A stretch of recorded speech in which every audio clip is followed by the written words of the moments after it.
സ്നേഹമുള്ള അധ്യാപകരെ, പ്രിയ കൂട്ടുകാരെ, എല്ലാവർക്കും എന്റെയും എന്റെ കുടുംബത്തിന്റെയും ഹൃദയം നിറഞ്ഞ ഓണാശംസകൾ. ഇന്ന് ഞാൻ ഓണത്തിന് ഒരു അടിപൊളി പായസം റെസിപ്പി ആയിട്ടുള്ളത്, അരിപ്പായസം.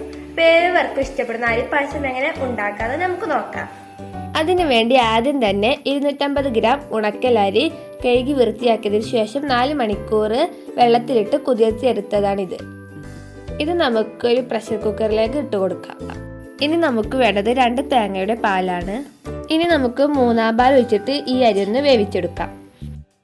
ഇനി നമുക്ക് ഇതിലോട്ട് അല്പം നെയ്യ് ചേർത്ത് കൊടുക്കാം. അരി കട്ട പിടിക്കാതിരിക്കാൻ വേണ്ടിയിട്ടാണ് ഇങ്ങനെ ചെയ്യുന്നത്. ഇനി നമുക്ക് കുക്കർ മൂടി വെച്ച് 2 വിസിൽ വരുന്നത് വരെ വേവിച്ചെടുക്കാം. ഇപ്പൊ കുക്കർ 2 വിസിലൊക്കെ വന്നതിന് ശേഷം തീ ഓഫ് ആക്കിയിട്ടുണ്ട്. നമുക്കിത് തുറന്നു നോക്കാം.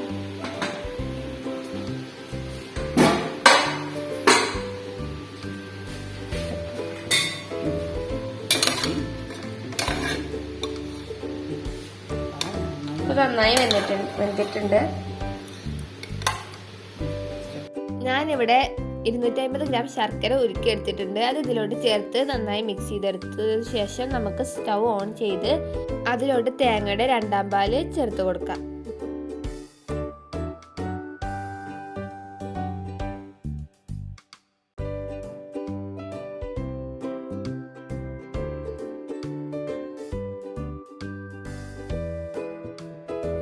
നമ്മുടെ പായസം ഏകദേശം റെഡി ആയിട്ടുണ്ട്. നമുക്ക് ഇതിലോട്ട് 3/4 പാൽ ഒഴിച്ചു കൊടുക്കാം.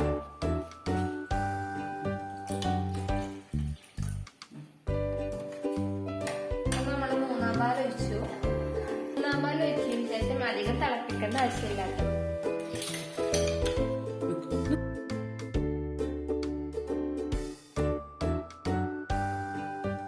ഇനി നമുക്ക് ഇതിലോട്ട് കുറച്ച് ചെറിയ ജീരകം പൊടിച്ചതും കുറച്ച് ഏലക്ക പൊടിച്ചതും പിന്നെ ചുക്ക് പൊടിയും ഇട്ട് കൊടുക്കാം.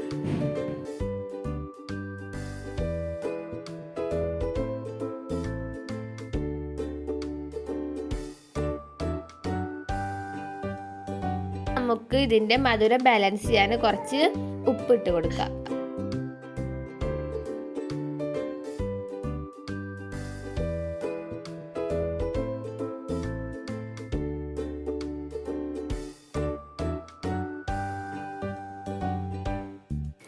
നമുക്കൊരു പാൻ ചൂടാക്കി അതിലേക്ക് നെയ്യ് ഒഴിച്ച് കശുവണ്ടിയും കിസ്മിസും വറുത്ത് കോരി നമ്മുടെ പായസത്തിലേക്ക് ഇട്ട് കൊടുക്കാം.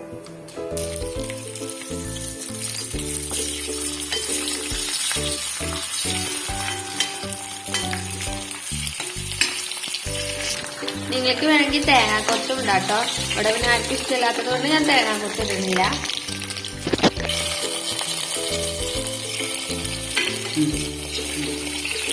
അപ്പൊ നമ്മുടെ അടിപൊളി അരിപ്പായസം ഇവിടെ റെഡി ആയിട്ടുണ്ട്.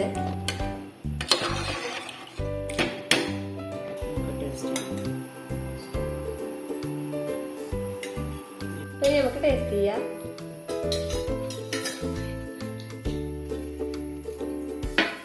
അടിപൊളി ടേസ്റ്റാണ്. എല്ലാവരും ഒന്ന് ട്രൈ ചെയ്ത് നോക്കണം.